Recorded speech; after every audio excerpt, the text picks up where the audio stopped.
दोस्तों, स्वागत है आपका डे 15 के साथ में। आज 15वां दिन है और आज हम लोग पढ़ने वाले हैं गिब्स फेज रूल के बारे में। ये बहुत इंपॉर्टेंट है और जब हमने आपको पेपर एनालिसिस दिया था तो वहां पे दिखाया था कि फेज रूल कई बार आया हुआ है। ये वीडियो थोड़ी सी बड़ी हो सकती है क्योंकि गिब्स फेज रूल के अंदर कंपोनेंट हैं, फेजेस हैं, डिग्री ऑफ फ्रीडम है, ये सब कुछ आपको देखने को मिलेगा। तो 1 to 1 पूरा आपको समझाने की कोशिश करते हैं और चलिए शुरू करते हैं मेरे भाई। ठीक है, क्या होता है, चाहे तो आप उसे फेज रूल कह लो और चाहे तो आप उसे गिब्स फेज रूल कह लो भाई। ठीक है, क्या होता है गिब्स फेज रूल? चलिए सर जी देखते हैं। गिब्स फेज रूल क्या है? एक व्यक्ति था जिसका नाम था विलार्ड गिब्स। क्या नाम है? विलार्ड गिब्स या डब्ल्यू गिब्स आप कह सकते हो, जिन्होंने एक रूल दिया जिसे हम लोग कह देंगे गिब्स फेज रूल। क्या फॉर्मूला होता है इसका? इसका फॉर्मूला होता है F बराबर C माइनस का P+2। F बराबर C माइनस का P+2। ये तो गिब्स फेज रूल हो गया, लेकिन जब ये आएगा 7.5 नंबर में या लॉन्ग में आ जाता तो आप इसे एक्सप्लेन कैसे करोगे? तो आपको समझाना पड़ेगा भाई। कैसे समझाओगे कि F माने क्या है? F माने डिग्री ऑफ फ्रीडम है। अगर हम लोग फिजिक्स पढ़ रहे होते तो डिग्री ऑफ फ्रीडम क्या होती है कि जितनी स्वतंत्र तरीके से गति हो सकती है उसे डिग्री ऑफ फ्रीडम कहते हैं। जैसे भैया कोई तार पे चल रहा है तो केवल लंबाई में चल सकता है तो डिग्री ऑफ फ्रीडम 1 हो जाती थी। कोई मेज पे चल रहा है तो लंबाई चौड़ाई दोनों में चल सकता है तो डिग्री ऑफ फ्रीडम 2 हो जाती थी। कोई हवा में उड़ रहा है तो लंबाई चौड़ाई ऊंचाई तीनों में चल सकता है तो डिग्री ऑफ फ्रीडम 3 हो जाती थी। लेकिन ये फिजिक्स नहीं है, केमिस्ट्री है। तो यहां पर देखेंगे कितने कंपोनेंट हमें मालूम है और कितने निकालने पड़ेंगे, उसे डिग्री ऑफ फ्रीडम कहेंगे भाई। तो F माने हैं डिग्री ऑफ फ्रीडम, C मतलब है नंबर ऑफ कंपोनेंट्स, ठीक है, P मतलब है फेजेस यानी अवस्था। किस तरीके से क्या क्या है एक एक करके आपको समझाते हैं। तो भैया गिब्स फेज रूल क्या है? F बराबर C माइनस का P+2 गिब्स फेज रूल है भाई। ठीक, तो F क्या है? डिग्री ऑफ फ्रीडम है, C क्या है? कंपोनेंट्स है और P क्या है? नंबर ऑफ फेजेस है। तो एक एक करके समझ लेते हैं भाई। सबसे पहले हम लोग F को समझेंगे। F का मतलब क्या है? Degree of freedom. तो हमने यहां पे लिख दिया, क्या लिखा? किसी सिस्टम को एक्सप्लेन करने के लिए, कोई भी सिस्टम है उसे एक्सप्लेन करने के लिए वेरिएबल्स की वो मिनिमम क्वांटिटी, जितने कम से कम वेरिएबल चाहिए होते हैं उन्हें सिस्टम का शेष वेरिएबल अपने आप कैलकुलेट हो जाते हैं। उस सिस्टम की डिग्री ऑफ फ्रीडम कहलाती है। समझाते हैं कैसे। जैसे हम आपसे कहें कि भैया मेरे पास 10 लड्डू थे, ठीक, एक व्यक्ति को हमने 6 लड्डू दे दिए, तो बताओ दूसरे को कितने मिले? तो तुम कह दोगे सर जी दूसरे को 4 मिले। यानी एक के बारे में बताया तो दूसरे के बारे में अपने आप पता चल गया। तो ऐसे ही अगर किसी सिस्टम में 3 चीजें हैं तो अगर 2 चीजें बता देंगे तो तीसरी आप खुद निकाल लोगे। किसी सिस्टम में 5 चीजें हैं तो अगर हम 4 चीजें बता देंगे तो 5वीं आप खुद निकाल लोगे। इसका मतलब यह होता है कि अगर कोई भी सिस्टम है उसे अगर आपको एक्सप्लेन करना है तो जितनी चीजें कम से कम हमें चाहिए हैं उसे पता करने के लिए उसे ही हम लोग डिग्री ऑफ फ्रीडम कहेंगे। कैसे समझेंगे जरा देखना। हमने एक एग्जांपल ले लिया फॉर अ प्योर गैस, यानी प्योर गैस का मतलब क्या है? कोई भी प्योर गैस है जिसमें कोई मिक्सचर नहीं है, कुछ नहीं है। तो हमने लिखा किसी गैसियस सिस्टम को डिफाइन करने के लिए 3 वेरिएबल चाहिए होते हैं। भैया प्योर गैस क्या है बताओ? आपने समीकरण पढ़ रखा है, पीबी बराबर क्या होता है? आरटी होता है। आइडियल गैस इक्वेशन होती है पीबी बराबर आरटी। अब इसमें देखो जरा, आर तो कांस्टेंट है ही, उसकी वैल्यू पता है 0.082 समथिंग होती है। पी हमें कैलकुलेट करना है, वी कैलकुलेट करना है और टी कैलकुलेट करना। 3 चीजें हैं यहां पर। इन 3 चीजों को अगर आपको कैलकुलेट करना है इस इक्वेशन के अंदर तो कम से कम 2 चीजें पता होनी चाहिए। अगर तुम्हें पी पता चल जाए, बी पता चल जाए तो यहां पे मान रख दोगे, आर तो कांस्टेंट है ही, टी की वैल्यू भी अपने आप निकल आएगी। इस तरीके से चीजें चलती हैं भाई। ठीक है, तो यानी अगर कोई प्योर गैस है, आइडियल गैस है, तो कम से कम आपको 2 चीजें पता होनी चाहिए। इसका मतलब प्योर गैस के लिए डिग्री ऑफ फ्रीडम कितनी हो जाएगी? 2 हो जाएगी। तो हम यहां पे लिख के दिखाएंगे। इस इक्वेशन में 2 वेरिएबल्स को कैलकुलेट करने पर तीसरा वेरिएबल अपने आप कैलकुलेट किया जा सकता है। अतः एक रियल गैस के लिए डिग्री ऑफ फ्रीडम कितनी हो जाएगी? 2 हो जाएगी। यानी अगर कोई ऐसी इक्वेशन है जहां पे पीबी बराबर आरटी है, पीबी बराबर आरटी कौन सी इक्वेशन है? आइडियल गैस इक्वेशन है भाई। ठीक है, आइडियल गैस कर लेना यहां पे।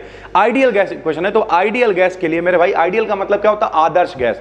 आदर्श गैस समीकरण। तो पीबी बराबर आरटी में आर कांस्टेंट हो गया, पी नहीं पता, बी नहीं पता, टी नहीं पता। कोई 2 चीजें पता कर लो, पी और टी पता कर लो, बी निकल ही आएगा। पी और बी पता कर लो, टी निकल आएगा। यानी एक आइडियल गैस इक्वेशन के लिए 2 चीजें हमें अगर पता हो तो हम उसकी तीसरी चीज को कैलकुलेट कर सकते हैं। इसलिए इसकी आप डिग्री ऑफ फ्रीडम कितनी हो जाएगी? 2 हो जाएगी। तो इस तरीके से डिग्री ऑफ फ्रीडम निकालते हैं। For a mixture of 2 gases, पहले तो प्योर गैस थी, कोई मिक्सचर नहीं था। अब कि हमने दो गैसें मिला दी आपस में, तो भैया जब दो गैसें हम लोग आपस में मिलाएंगे तब क्या होता जरा देखना। तो कोई दो गैसेस के होमोजेनस मिक्सचर के वेरिएबल पी होंगे, यानी प्रेशर तो पता ही करना है, टी पता करना है, वी प्रेशर टेम्परेचर वॉल्यूम तो है, लेकिन जब मिला दिया तो भैया कितना मिला है, उसका कंपोजिशन क्या है, उसका मिक्सचर क्या है, ये भी हमें कैलकुलेट करना पड़ेगा। तो अतः तीन वेरिएबल्स को कैलकुलेट करके फोर्थ को हम लोग कैलकुलेट कर सकते हैं। तो इसके लिए डिग्री ऑफ फ्रीडम कितनी हो जाएगी, 3 हो जाएगी। ध्यान से सुनो, जब तक वो अकेला था तब तक उसके बारे में पी निकालना था, टी निकालना था, वी निकालना था, लेकिन जब दो गैसों को मिला दिया तो प्रेशर तो निकालना ही है, टेम्परेचर तो निकालना ही है, वॉल्यूम तो निकालना ही है, संग में कंपोजिशन कितना मिला हुआ है उसे भी कैलकुलेट करना पड़ेगा। तो तीन चीजें हमें पता है, किसमें तीन चीजें अगर पता है तो चौथी चीज अपने आप निकल आएगी। तो इसके लिए अगर मिक्सचर हम लोगों ने लिया है तो उसके लिए डिग्री ऑफ फ्रीडम कितनी हो जाएगी, 3 हो जाएगी भाई। ठीक है, जैसे यहां पर एक इक्विलिब्रियम लिखी हुई है कि भाई एक लिक्विड वाटर है, लिक्विड वाटर का मतलब सभी को पता भैया पानी होता है, लिक्विड वाटर है, इससे भैया रिवर्सिबल हमने क्या बनाया, वाटर वेपर बनाया। ठीक है, लिक्विड वाटर से वाटर वेपर, यानी सरल भाषा में कहें द्रव से हम लोग भाप बनाने की कोशिश कर रहे हैं। तो यह इक्विलिब्रियम एक डेफिनेट टेम्परेचर और प्रेशर पर स्टेबल होती है। अतः एक वेरिएबल को कैलकुलेट करके दूसरा वेरिएबल हम लोग कैलकुलेट कर सकते हैं। समझाते हैं आपको कि भैया लिक्विड वाटर का मतलब क्या है, पानी है यार, सरल भाषा में लिख दे रहा। ठीक है, पानी से क्या बना रहा है, भाप बना रहा है। तो सबको पता है जब 100 डिग्री टेम्परेचर हो जाता है तो पानी भाप में कन्वर्ट होने लगता है, उस समय प्रेशर कितना होता है, 1 atm होता है। तो ये तो निश्चित है ना मेरे भाई। तो जब निश्चित है तो एक चीज कैलकुलेट कर लेंगे, यदि टेम्परेचर जो है वो 100 डिग्री सेंटीग्रेड है तो प्रेशर कितना हो जाएगा, 1 atm हो जाएगा। सीधी सी बात है। कुछ चीजें स्टैंडर्ड होती हैं जो पता होती है कि भैया गर्म करते रहे, गर्म करते रहे, गर्म करते रहे, गर्म करते रहे, देखा 100 डिग्री पे पानी ने उबलना शुरू कर दिया, भाप बनना शुरू कर दिया, तो हम समझ गए कि भैया जब टेम्परेचर इस समय 100 डिग्री है तो इस समय प्रेशर कितना होगा, 1 atm होगा। क्योंकि एक जो हमारे चारों तरफ का एटमॉस्फेरिक प्रेशर है, जब वो 1 atm हो, क्योंकि नॉर्मल प्रेशर कितना 1 atm ही तो है। अरे भैया रूम टेम्परेचर नॉर्मल कितना माना जाता है, 25 डिग्री सेंटीग्रेड।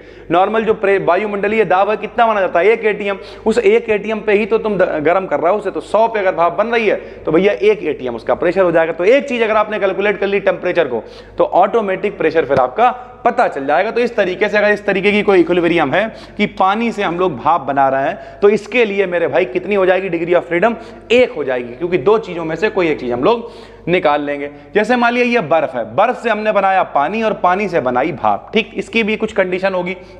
यह इक्विलिब्रियम, इसके लिए पूरी जो कंडीशन यहां लिखी हुई, इसके लिए टेम्परेचर होना चाहिए 0.0098 डिग्री सेंटीग्रेड, प्रेशर होना चाहिए 4.58 mmHg पर एग्जिस्ट करता है। अतः किसी वेरिएबल की आवश्यकता नहीं होती है और इसके लिए डिग्री ऑफ फ्रीडम कितनी हो जाएगी, 0 हो जाएगी। ठीक है, यहां पर जो हमने एक इक्विलिब्रियम लिखा हुआ है कि बर्फ से पानी और पानी से भाप, तीनों अगर ये पूरा इक्विलिब्रियम आपको एक बार में चाहिए है तो इसकी और कोई कंडीशन ही नहीं है। इसके लिए केवल ये पता ही है कि जब टेम्परेचर इतना होगा, प्रेशर इतना होगा, तभी ये इक्विलिब्रियम एग्जिस्ट करेगी। तो जब हमें पता ही है किसी वेरिएबल की जरूरत ही नहीं है, किसी को निकालना ही नहीं है, तो इसके लिए डिग्री ऑफ फ्रीडम कितनी हो जाएगी, 0 हो जाएगी। ठीक है भाई, तो डिग्री ऑफ फ्रीडम आप समझ गए होंगे कि डिग्री ऑफ फ्रीडम किस तरीके से कैलकुलेट करते हैं। यानी बिल्कुल सरल भाषा में आपको बताएं तो सरल भाषा में ये होता है कि भैया जितने वेरिएबल हमें कैलकुलेट करने पड़ेंगे उसे हम लोग डिग्री ऑफ फ्रीडम कह देंगे। भाई पहली बात, फॉर्मूला क्या है, F बराबर C माइनस का P+2 है। F क्या हो गया, डिग्री ऑफ फ्रीडम हो गई भाई। ठीक है, अब C और P आपको समझाई दे रहा है। पानी से समझ लो भैया, पानी का मतलब जैसे H2O है भाई। ठीक है, H2O का मतलब पानी है। पानी कितनी अवस्थाओं में पाया जाता है, तो भाई ये ठोस में भी पाया जाता है, ठीक है भाई, ये द्रव में भी पाया जाता है, भाई ये गैस में भी पाया जाता है। तो अगर ये तीनों स्टेट में पाया जाता है तो इसकी जो फेज है, इसका जो P का मान है वो कितना हो जाएगा, 3 हो जाएगा। यानी पानी 3 अवस्थाओं में पाया जा रहा है, ठोस में, द्रव में, गैस में। तो ये 3 फेजेस वाला सिस्टम है मेरे भाई। ठीक है, और कंपोनेंट का मतलब होता है, इसका फार्मूला कैसे इक्वेशन से लिखेंगे। सॉलिड में अगर ये बर्फ में है तब भी फार्मूला इसका क्या होता है, H2O। लिक्विड में है तब भी फार्मूला क्या होता है, H2O। गैस में है तब भी पानी का फार्मूला क्या होता है, H2O। तो इसका कितना, यानी इसका कंपोनेंट कितना हो जाएगा, 1। यानी सरल भाषा में कहें तो किसी फार्मूला को जितने केमिकल इक्वेशन से लिखते हैं, यही यहां पे हमने लिखा हुआ है कंपोनेंट में कि भैया किसी सिस्टम के सभी फेजेस के कंपोजिशन, फेजेस मतलब ठोस है, द्रव है, गैस है, ये जिस भी स्टेट में कंपोजिशन को जिस केमिकल इक्वेशन फार्मूला की रिक्वायरमेंट होती है, जितने फार्मूला से लिख देंगे वो उतने कंपोनेंट सिस्टम कहलाएगा भाई, ठीक है। तो H2O से ही लिखेंगे, चाहे वो पानी में ठोस हो, द्रव हो, बर्फ हो, पानी हो, भाप हो, कुछ भी हो, सबका फार्मूला H2O, तो ये वन कंपोनेंट सिस्टम है। अभी आगे आपको पढ़ाएंगे H2O सिस्टम क्या होता है, यानी वाटर सिस्टम क्या होता है, PBAG सिस्टम क्या होता है, बिस्मस वाला सिस्टम पढ़ाएंगे। तो ये सारे सिस्टम के अंदर आपको बताएंगे कि कंपोनेंट क्या होता है, फेजेस क्या होती हैं, डिग्री ऑफ फ्रीडम क्या होती है। ओवरऑल इस वीडियो को अगर हम समराइज करें तो आपको ये समझ में आएगा कि F बराबर C माइनस का P+2 गिव्स फेज रूल होता है, जिसमें F डिग्री ऑफ फ्रीडम है। डिग्री ऑफ फ्रीडम क्या होता है आप एक एग्जाम्पल से समझा सकते हो, जरूरी नहीं हमने 4-5 एग्जाम्पल लिखे हैं तो आप इतने ही लिखेंगे। आप एक एग्जाम्पल से समझा सकते हो कि मान लिया ये इक्वेशन है PB बराबर RT, इसमें भैया हमें क्या चाहिए, दो चीजें अगर हम निकाल लें तो तीसरी निकल आएगी। हमें दो वेरिएबल्स को पता करना ही पड़ेगा, तो इसकी डिग्री ऑफ फ्रीडम 2 हो जाएगी। C मतलब क्या होता है, कंपोनेंट। किसी भी अगर कोई भी सिस्टम मेरे पास है उसे जितने उसकी सभी फेजेस को, ठोस को, द्रव को, गैसेस को, जिस केमिकल इक्वेशन से हम लोग लिखेंगे, जितनी केमिकल इक्वेशन से लिखेंगे वो उसका कंपोनेंट कहलाएगा। और फेजेस का मतलब तो अवस्था ही होती है कि अगर वो ठोस में, द्रव में पाया जाता है तो 2 फेजेस हो गई, ठोस द्रव गैस तीनों में पाया जाता तो 3 फेजेस हो गई, केवल ठोस में पाया जाता तो 1 फेज हो गई, सीधी सी बात है। तो इस तरीके से गिब्स फेज रूल चलता है। उम्मीद करते हैं आपको पूरा समझ में आ गया होगा। पहली बार देख रहे हो तो चैनल को सब्सक्राइब कर लेना। डिस्क्रिप्शन में प्लेलिस्ट पड़ी हुई है, देखते देखते 15 दिन हो गए हैं और काफी सारा कंटेंट हम लोगों ने आप तक पहुंचा दिया है। तो पहली बार देख रहे हो चैनल को सब्सक्राइब करो और पहले दिन से प्लेलिस्ट को देखना स्टार्ट करो अगर आपने कुछ भी नहीं पढ़ा। इनकी सबकी पीडीएफ जो है पहले से पड़ी हुई है टेलीग्राम चैनल BDKD BSc पर। एक दिन बैठ के सारी पीडीएफ दोबारा से भी डलवा देंगे, तो उसे ज्वाइन कर लेना। सारे लिंक वगैरह वहां पर शेयर होते रहते हैं। उसके अलावा डिस्क्रिप्शन में कोर्स का भी लिंक है, आप चाहो तो सारी चीजें एक जगह पर, प्लस ये नई वीडियोस भी वहां पर अपलोड होती रहती हैं, तो उसे भी आप ज्वाइन कर सकते हो। हम मिलते हैं आपसे एक और वीडियो में, तब तक के लिए धन्यवाद, थैंक यू।